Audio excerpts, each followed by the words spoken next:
Hello বন্ধুরা, এটা আমার একটা বট গাছ।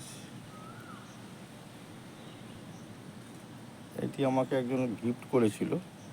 সে গাছের পরিচর্যা ঠিকঠাক করতে পারছে না। গাছটিকে সেও ট্রাই করেছিল বনসাই করার, কিন্তু বনসাই ঠিকঠাক সে করতে পারছে না বলে বা যত্ন করতে পারছে না বলে আমারই পাড়ার এক দাদা আমাকে এটা গিফট করেছে। আমি গাছ করি, গাছকে আমি খুব ভালোবাসি বলে।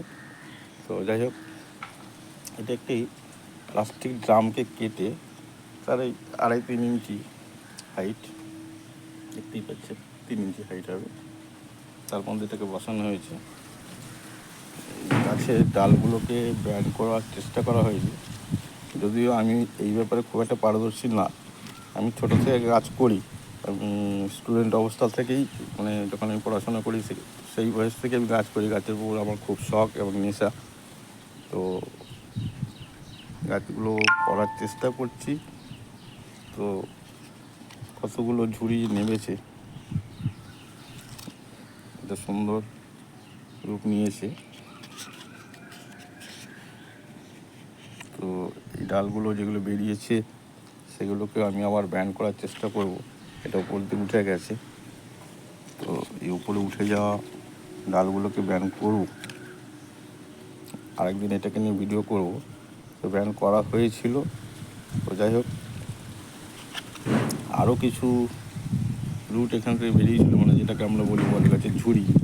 তো হলে কী হবে, আমার এটা ছাদে গাছটা রাখা আছে, তো ইঁদুরে কেটে দিচ্ছে।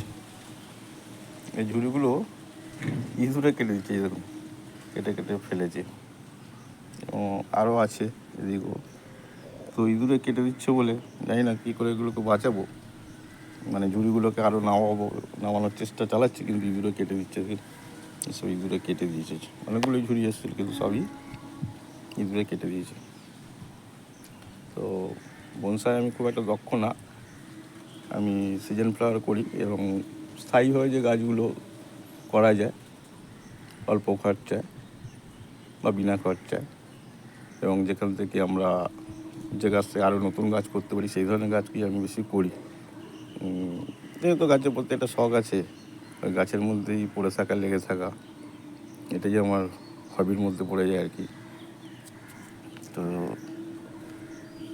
এই বনসাই গাছটা কেমন হয়েছে বা কেমন লাগছে জানাবেন। এটাকে আর একটু রূপ দেবো, এই ডালগুলোকে ব্যান্ড করবো। দেখুন, ডগের কচি পাতাগুলোকেও জানি না কে খেয়েছে, হতে পারে হনুমানে যে খেয়ে নিয়েছে। তো এদের সঙ্গে লড়াই করে গাছ করা খুব, ইঁদুর, কাঠবিড়ালি, পিঁপড়ে, হনুমান, সবারই অত্যাচার আছে। তাদের সঙ্গে লড়াই করে গাছকে করতে হয়। তো আমরা যারা গাছপ্রেমী তারা সবার সঙ্গে লড়াই করেই গাছ করি, নিজের শখকে পূরণ করি। তো যেটা বলছিলাম, আমার পাড়ারই এক দাদা, বাপিদা, আমাকে গাছটা গিফট করেছিল। গাছটা আমার কাছে আছে 2 বছর, এবং দাদার কাছে নাকি ছিল, দাদা বলছিলেন যে 20 বছর, অর্থাৎ এই গাছটির বয়স মোটামুটি তাহলে 22 বছর। তো এই 22 বছরের গাছের বনসাই আরও ভালো হওয়া উচিত আমার মনে হয়। তো আমি ট্রাই করব। আপনাদের কেমন লাগলো জানাবেন। ভিডিওটি ভালো লাগলে শেয়ার করবেন, আর আমার চ্যানেলে সাবস্ক্রাইব করবেন, এবং শেয়ার করে সবাইকে দেখার সুযোগ করে দেবেন, এবং একটি লাইক দেবেন। ধন্যবাদ।